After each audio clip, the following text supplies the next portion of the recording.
Well, good Thursday afternoon, everyone. I'm meteorologist Jacob Dickey. It is 1:30 right now on this Thursday, the 8th of January. And yet again, for the second time in about less than 2 weeks, in fact, we are watching the chance for severe weather. That's how this winter has just gone. The chance today is there. And so we'll spend some time talking about what we're looking for, how things may evolve, some of the threats and impacts, and some of the timing that we have here. So we'll continue to watch things as you're logging on here. I do want to make sure, because we're not limited to 3 minutes of TV time, we can take that extra time. If you have questions, let me know. Also, I love seeing where folks are checking in from. Let me know where you're watching from in the comments. And then if you can hear me fine too, that's always great, because I want to make sure that we're heard loud and clear and that folks are able to pick up things there. So that's what we've got here. And again, if you're watching this forecast, I think this is going to be valid for the rest of the afternoon into tonight. Some programming notes. Kevin will be in at 4 o'clock. He's going to have the latest forecast on First News at 4 and 5 and 6 as well during the newscast. And then I'll be heading out in the storm tracker, and we'll be watching things from the field there. My thought process is I'll be heading south and southwest, and that should send me in the direction towards Effingham to Taylorville, Shelbyville, places like that. So we're going to watch and evaluate, but I think I'm heading in that direction as opposed to west at this point. But that doesn't mean the severe weather threat isn't going elsewhere here. I think all of us watching in our viewing area have the chance for rain, thunderstorms, and potentially some severe weather there. Again, thanks for jumping on here. Lots of folks checking on in. We've got Carol checking in, and Carol's up in Colum, up in eastern Livingston County. Margaret checking in Paris, the Illinois city of love, not the French city of love. And then Karen is in Farmer City. And we'll do 2 more here. Alex checking in down in Effingham. And David saying he's in Oakwood watching and has clear volume. Again, thanks to everyone who's checking in. At the end, we'll take time to look at questions. What we'll do now is evaluate what's happening now, and then we'll look at the forecast and how things may evolve here this evening. We're in that time window where I would liken this to a fine line. The December 28th event, we were on that line and we were like, we're jumping over that. This one, maybe we're just shy, but we still have that opportunity to push across that line here based on what we're looking at. First off, our current temperatures out there in the 50s and low 60s. It's 54 in Springfield, 56 in Effingham, 61 in St. Louis and in Carbondale right now. And then 49 in Galesburg, 48 up in the Quad Cities. As we look at the wind, we'll see here the wind is out of the south and southeast. There's a lot of wind shear at the surface and aloft as well. And the wind direction, something we're keeping an eye on. If that wind is south and a little more southeast, that might help a little bit. It also is bringing in some of that instability from south of us here. We are likely to not produce a lot of that instability on our own with sunshine today. Rather, we're going to have to import that in and bring that in from areas to the south and maybe get some help from aloft to take advantage of some of the wind shear that's in place here. It's a little breezy out there. It will get stronger as we move on through. In fact, those wind gusts are a little higher than that here. It looks like our wind gusts now checking in there up to 23 in Effingham, 28 in Springfield. From here on out, those winds will continue to increase, and we'll have some breezy weather as we move on through. Dew point values, a measure of moisture in the air. Some of those more rich dew point values are still south of us. We're in the low 50s. That's a decent starting point here. We'd really like to get to 60 for severe weather potential. 59 down in Carbondale. That yellow shading are some pockets of 60-degree dew points, and so we expect that south wind to pull some of that moisture our direction. And we'll see if we get enough here. We still could keep in the upper 50s, and that may be enough for some severe weather with that. But that moisture is fuel for storms as well. Another way that we can help to see that threat perhaps pick up. Not seeing it as much as we did the 28th. The 28th, we really blew things out of the water. We got close to 70. I don't think we do that today, but we probably get those low 60s here into the evening. There's radar right now. There's been some sprinkles out there during the lunch hour as that initial batch of rain has lifted on through. We've got a break here. There's a lot of cloud cover, not much sunshine, if any, will break on through here. And then that next batch is this right here, and that's where we are seeing that. Currently, again, the rain is lifted on through. There's been no reports of thunder or lightning with the initial round in our area. That probably changes if the second batch comes on through. And looking a little weaker at this point, but that's going to be the focus of where storm development would be anticipated as that moves our direction. And moving pretty quickly our way as well here. We might get a little earlier start than our 6 p.m. estimated start time. We've been kind of saying 7 to midnight, the prime time, but as early as 4, probably going to have some rain and thunder in the area here as this moves our way. A couple of rumbles of thunder being reported west of St. Louis on I-70. Those will lift to the north and east. Might have some thunderstorm activity by 3, 4 o'clock in the Springfield area, if not a little earlier than that, and up the I-55 corridor. And then we'll watch down to the south and west to see if there's any more storm development that happens there.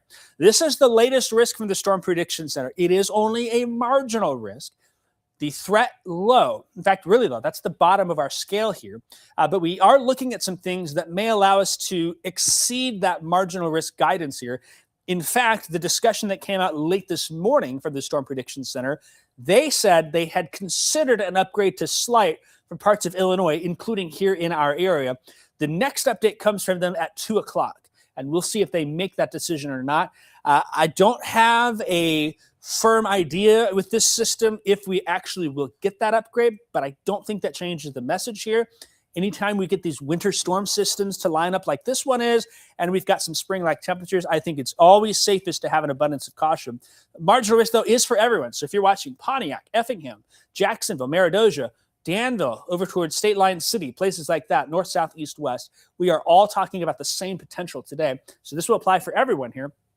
Kind of got that 4 or 5 start time to 2 a.m., prime time, 7 p.m. to midnight. That's when I'd really just keep an ear open, keep an eye out, check our social media, check our app, keep updated. If needed, we'll be on TV as well. And Kevin and I may just do some digital coverage if severe weather isn't on the tornadic side, but we're still seeing some strong winds come through. That wind threat, probably the biggest threat for us here, 60 to 70 mile per hour gusts. And we may overperform in the wind department with this. We may still have winds for a lot of us 50, 55, but there could be some spots that are 60 to 70. And so we'll keep an eye on that as these storms move on through. We are calling for a low tornado threat. It's not zero. It's not the biggest deal ever, but it is there. And so we just have to monitor with all of that wind shear aloft. There's some things we have to watch at the surface. So I don't want to discount that.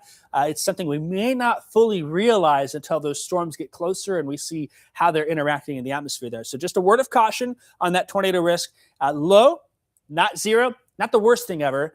I don't think we're going towards an event like the 28th, but we can't rule out a tornado or two somewhere in our area. And so that maybe gives some relevance to what we're expecting here as things move on through. Let's check out Future Track. I'm going to show you 2 versions of it. And the thing is, they both look very similar, which is good news because that adds confidence to timing here. But there's some things that we'll be watching at the surface. Remember those thunder and lightning bolts that were showing up west of St. Louis? That's this here by 3 o'clock, rolling into Sangamon County, Jacksonville, up towards Lincoln, and even down to the south and west. That'll continue north and east. I don't really have any concern with any severe weather potential with these showers and storms here. I think they're early and they pass on by. But you can see here as we get to Bloomington, Pontiac, Watseka, Champaign, 4 or 5 p.m., they're racing off to the north and east. There'll be a break. This is where I'm more interested to see what happens. Once we get to that 5 o'clock hour, we will still watch this. But watch here as we move on through 6, 7. We start seeing some thunderstorm development here along I-55. And that's where things could get a little more interesting with that 7 p.m. till midnight time frame. And that's for most of our area, too, that those storms move on through. Again, some of them look more like broken cells. Some of them try and line up a little more. That's where that wind and maybe the isolated tornado threat picks up here. That's a view at 9 p.m. suggesting these storms are now crossing I-57. And as we get to closer to midnight then, for most of us, those storms are to the east. Still probably have some storm activity in southeast central Illinois, Effingham, Mattoon, Charleston, Paris, and points to the south. And then the exits pretty quickly and we'll be finished with that. Here's another version. It looks very similar.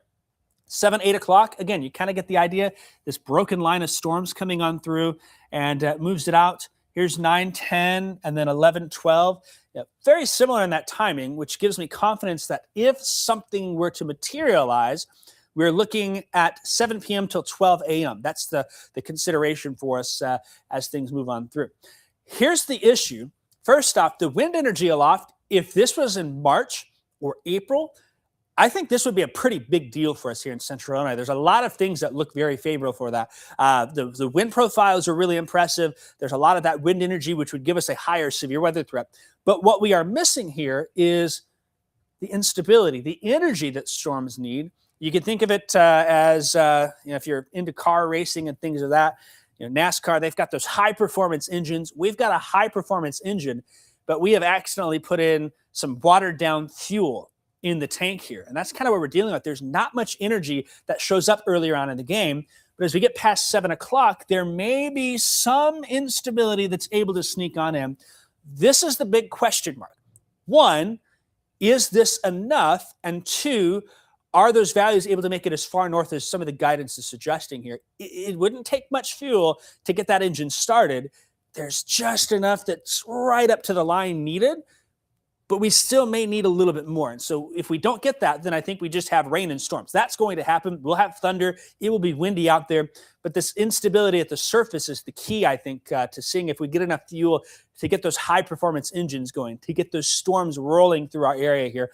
Because the wind shear, again, just looking at the dynamics of this storm system, about as classic as you want for severe weather. We're missing that robust instability at the surface, and that's good news for us here. But that time frame, 7 p.m. till midnight, when we watch to see if just enough is able to move on in ahead of these storms. Latest from the Storm Prediction Center has us at a 3 out of 10 for the tornado risk, and that's about pretty much our entire area here. I don't know if this number will go up to a 4 or 5. I'm not certain on that. We'll see what the 2 p.m. update comes. I think 3 is a very appropriate number for this system. December 28th, we were at a 5. Maybe we have to add a 4 in there. We don't have a lot of confidence. That's because of that lack of instability and some uncertainty in how that evolves. That maybe keeps us from going towards a higher tornado risk number. It was pretty clear pretty quickly on the 28th. We were in the upper 60s. There was sunshine. That's why that tornado risk went to a 5. We don't have that help from the sun. Again, these storms are coming after sunset. And so that instability has to be imported. And so confidence might keep us from going up a number or two. But I think 3 is an appropriate number for us here. So it gives you an idea of what things are looking at. This is where maybe the upgrade does come, though. The damaging wind risk is still low. But I think this would be where we would see that increase, because I think the chances there for some wind gusts of 50 to 60 miles per hour and potentially higher in thunderstorms. And outside of thunderstorm activity, the winds will still be strong anyways. That wind energy can get mixed down to the ground in those storms, and we could have some pockets of wind damage really anywhere in our area. So we'll see if the 2 p.m. update bumps that up anymore. But that's probably the leading concern here. These are max wind gusts. Again, 230. You can see the wind gusts are picking up here. And as we get to 4, 5, 6, some of those wind gusts here, even outside of thunderstorm activity, over 50 miles an hour, that moves the starting line forward, right? We're not starting at 0, we're starting at 50, putting some storm activity in that, and that can sometimes get you over that 58 mile per hour marker. I think some severe thunderstorm warnings probably on the table at this point in our area. The chances there that maybe a tornado warning or 2 can slip on in. We'll see about that and see how things progress. But again, it's going to be windy. That's very important here. A lot of times we focus on that tornado threat. We have to consider the wind threat, though, as something. And then after those storms are exiting here, midnight, it's still windy. But the wind direction turns to the north and west overnight tonight into tomorrow morning. Some of those wind gusts of 40 to 50 mile an hour may linger into the morning on Friday out of the north and west. You'll see the highs on Friday are technically in the 50s. That's very early. By the time we wake up, we're probably in the 40s because that front comes through pretty early and temperatures drop through the day, what we anticipate there. Here's that system. Again, really dynamic, really impressive for this time of year. If we were in March, April, we'd probably have a fairly substantial severe weather event.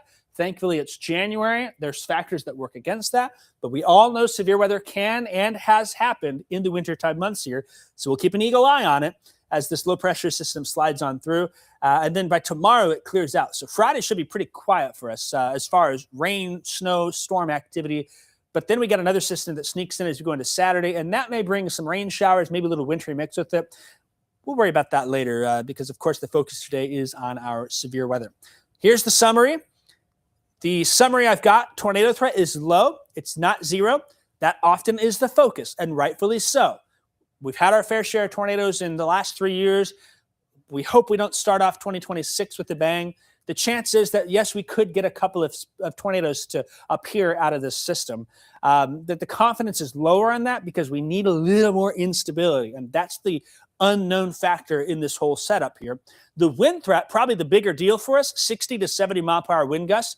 A lot of us will experience 50 plus mile an hour gusts. That's already noisy, right? It'll make the trees rock around a little bit, and you get those storms to move in.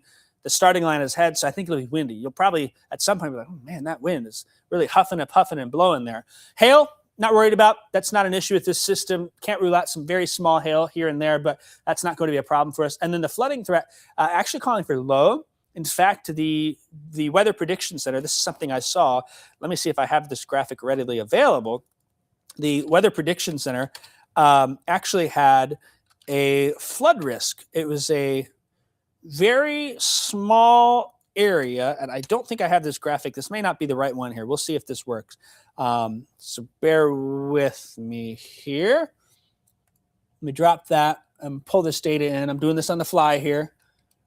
This should populate the areas. They actually have us at a low risk for some flash flooding. I think of in Champaign-Urbana last year, our biggest rainfall day was 1.3 inches, I think it was. It was the lowest daily rain total for the highest amount, if that makes sense. Basically what I'm saying is a lot of us know it's been dry. So that's the case here. We would love to start with some rain, and I think a lot of us would, but that's kind of the idea that we got. So let me drop that. I don't want to focus too much on that. But again, there may be some efficient rainfall producers, which will take typically December, January, the driest time of the year. We do think in the future months ahead, second half of January into February, March, probably going to have the rain finally return. It's been very dry around here. In fact, down at our sister station in Terre Haute, I didn't realize this. For Terre Haute, Jesse Walker shared a fact. The last 6 years for them have all been below normal with rainfall. So, a lot of dry areas here across the Midwest. And that drought has just been hanging in there like a hair in a biscuit. So the more rain we can get, the better. And I don't think we're going to get enough where it's, 6 inches at once, but we get an inch out of this. I think that's a big win for us here. We do have, though, the chance for some of that severe weather to mix on in. That's my update here. It's 1:46. Again, the next update from the Storm Prediction Center actually comes out at 2. They did have a radar outage. I saw a question about that. Their radar went offline yesterday. They had some equipment malfunction. They were working to get that solved. And somebody has commented and said they see the radar that's back on their app. So that's good. We were a little bit like, ooh, what happens here with that? They had a radar technician come in and take care of that. So we'll be able to see these storms with radar. I'll be in the storm tracker as well with updates. Kevin will be in here. We'll have some help behind the scenes from Adam and or Seth, and keep you updated as these storms move on through. In summary, I hope you get the gist of what I'm saying. I think it boils down to this single statement that I have maybe said too much.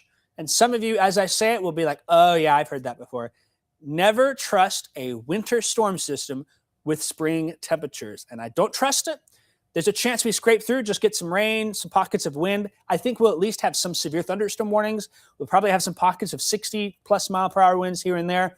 The unknown factor relies on more instability to get that tornado risk to appear a little bit more. It's still a low risk.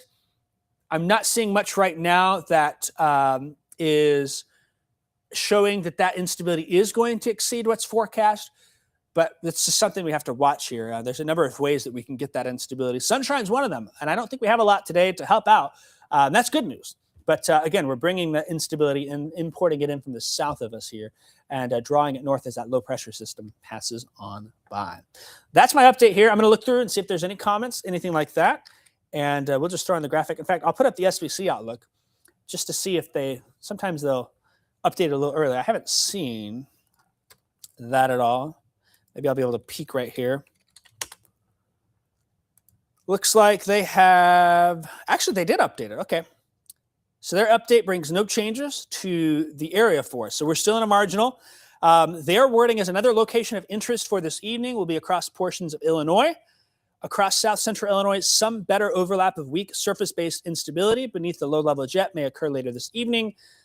So they are watching that.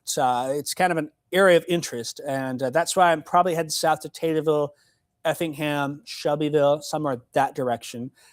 Because if you get just enough of that surface-based instability, that fuel for the engine, maybe that engine can kick on and roar to life. And if that's the case, then we will be there and keep an eye on that.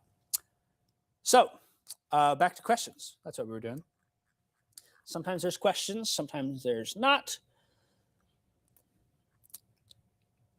So yeah, that means the tornado risk also a 3 out of 10, and that will stay that way. I think they do another evening update. That update though doesn't happen until 6 o'clock. By that time, we're in with storms, so we'll see what happens. But that is kind of how things go. They do updates at a set schedule. Of course, weather conditions are constantly changing. But their way to say, maybe things are performing a little bit more. Suddenly, if we get a watch that's issued, that might be a sign. We may very well not have a weather watch where these storms come through as well. That is something that can and has happened before. Sometimes if the confidence isn't there, the likelihood of storms is severe weather is not high and there's only 1 or 2 problem spots. Maybe you don't get a watch in your area, but you could still have a warning. Oftentimes when there's events where we expect more numerous storm reports, more numerous severe weather storms, that's when you see those watches get issued. Jeffrey brings a great question. Can we just have the rain showers and forget about the rest? I don't disagree with you. And we're going to get rain. Most all of us will have rain and some thunder. A lot of us probably have some blustery winds. Some of us will have some severe winds. A few of us may have some pretty intense storms, and 1 or 2 of us may have the chance for a tornado, if that makes sense, kind of looking at the evaluation of things. Janet's saying, do not like when storms come at night. At least we're not talking, 8 p.m. to 4 a.m. By midnight. In fact, earlier than midnight for a lot of us, those storms are on their way out. But the evening storms aren't the greatest. That's something to consider. David asking about the barometric pressure. Is it going to increase? We're seeing it drop. As that low pressure system passes by and the front moves in, the barometric pressure will drop. Following the passage of the front, though, that's when those pressure values can rise a little bit. So it'll probably be a pretty steep drop. The low pressure is pretty strong, and so that's why the wind is going to be a little stronger with this here just outside of thunderstorm activity. We're pulling in a lot of that air towards that strong low pressure system. It's kind of like if you look at a high pressure is a mountain, a low pressure is a valley. That distance between the two, if they get closer together, the slope is a lot steeper. Well, that's what we're dealing with. Is the mountain and the valley are really close to each other here. Sometimes you have it where they're spread out. You can see the levels between my hands here. That's a much shallower slope, lighter winds. If you have a tighter gradient or a deeper low, and that's what we have now, that's a much steeper slope, and therefore we have stronger winds. Hope that makes sense. Heather again saying it looks like the weather station's back online. Yeah, the radar over there, they had to get an update and do that. I don't like the word hype with this, Brandon, but I know what you're trying to say. I'm not here saying we're going to have crazy tornadoes and we're going to have, that to me is more of hype. And there's sometimes a lot of hype on social media. To me, it's more of a word of caution, right? Let's think of it this way. If you've got a space heater in your house, space heaters are responsible for a lot of fires in the wintertime, right? We're cautious and aware that those space heaters can cause fires. A lot of times they don't, but sometimes they do, and they can be bad. And that's kind of where we sit in this situation, if that makes sense, right? There's a space heater. There's a blanket close by. That blanket's getting a little warm. Will it catch fire? We'll see. If it does, we're here, right? We're here to watch and see if that happens. We just know that risk is there, and it's also in a time of year where people don't expect that. So I always try and stay away from hype. I'm a straight shooter. I like to just say it how it is, and there's some uncertainty that lends questions to how that threat evolves. But yeah, I think it's definitely worthy of just being a little more cautious and keeping an ear open and an eye out, right? Nothing's on fire yet. But if something is, we're ready and we know what to do and we're not caught off guard, right? You got smoke detectors to keep that. You've got your weather team here at WCIA 3 to keep you updated for storm threats, if that makes sense. Clay County, Florida, you're in with that as well. That risk is same down in Southern Illinois. You might be in the slightly better I-70 in South here. Probably this area, maybe to me, slightly favors it a little bit more. But the wind threat probably is area-wide here, so I wouldn't rule that out with that. And then Billy saying, severe weather is definitely like having a hair in a biscuit. Yeah, that's no fun. Nobody likes that. Gross, right?